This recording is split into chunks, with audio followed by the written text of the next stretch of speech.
It is now 8:45. All right, lose weight, get a new job. These are some of the most common New Year's resolutions. Some people, though, are promising themselves they will get out of their marriage in 2011. Divorce is big this time of year. Joining us now, Dickerson, who is a divorce lawyer with the law firm of Small and Plevy. Did I say that right? Yes, you did. Okay, well, anyway, it's good to see you this morning. Apparently, none of the married people wanted to do this segment, so I'll be talking with you and trying to help them out, so hopefully they can retain their married status. But it seems like this time of year, more people talk about divorce. Do you find it that way? We do find it that way. Not only do they talk about divorce, but they actually do come in to see attorneys. They come into our offices because they've survived the holiday season. They've maintained the image of a family. They've maintained that one last good Christmas for their children, and now they're ready to move forward.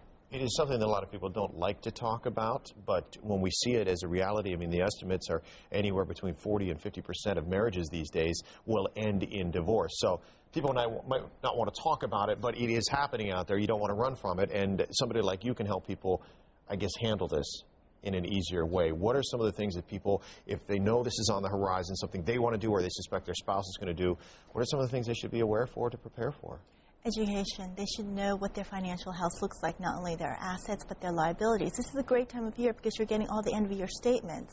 You're getting all the documents together to prepare your tax returns. And so this is a great time to learn what you're holding, what you owe, and how you're going to consider dividing those things up should a divorce happen.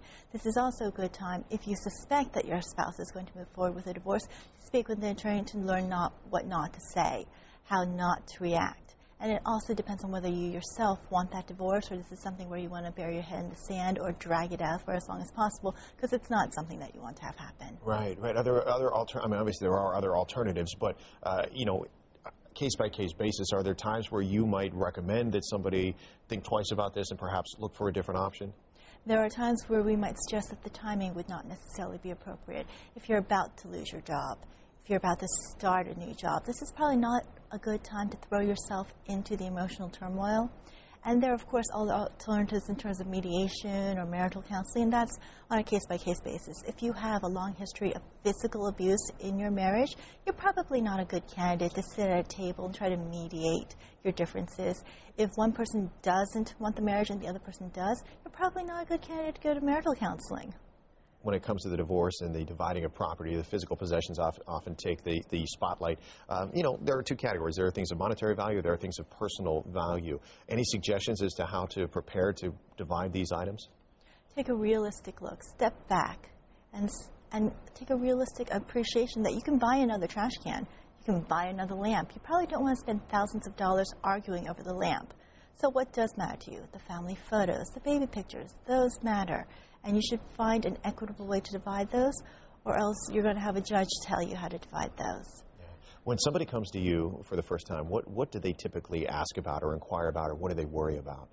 They worry about money disappearing. They worry that if they tell their spouse they don't want the marriage, that all the accounts will be drained. They worry that they don't know what's going on, because in every marriage we have certain agreements. I'll take out the trash, you cook dinner, I'll do the utilities, and you will do the major financial planning. And so because of that division, they're afraid that there's things that are hidden that they don't know about, and so that's an easy fix. You can educate yourself. It's homework that you can do at home on your own time. You've been doing this for a long time, and unfortunately you can't help everybody who is out there, so they will look for other means. But if somebody is looking for an attorney to help them through this, what is key that they look for in that attorney? Because I'm sure some are better than others. I think it's very important that they meet with someone who understands and will listen to what they want, because what they're ultimately wanting may not necessarily be a scorched earth approach.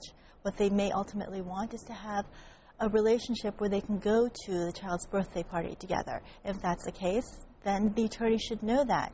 They should also find an attorney that doesn't speak down to them, that doesn't patronize them, and this is more so the case with the stay-at-home parent who doesn't have a job. People will often assume that they are less educated or less sophisticated financially, and that's not necessarily the case. A lot to learn, and something like we've said, you don't like to talk about, but if you are going to with the new year, maybe a good time to get everything in order. Dickerson, thanks for joining us this morning. Thanks for having me. Best wishes and Happy New Year. Allison, back to you. Thanks, Steve. 8:50 right now. The Washington Winter Show featuring antiques and fine arts is going on this weekend. And our Holly Morris is at the Kathryn Art Center as they get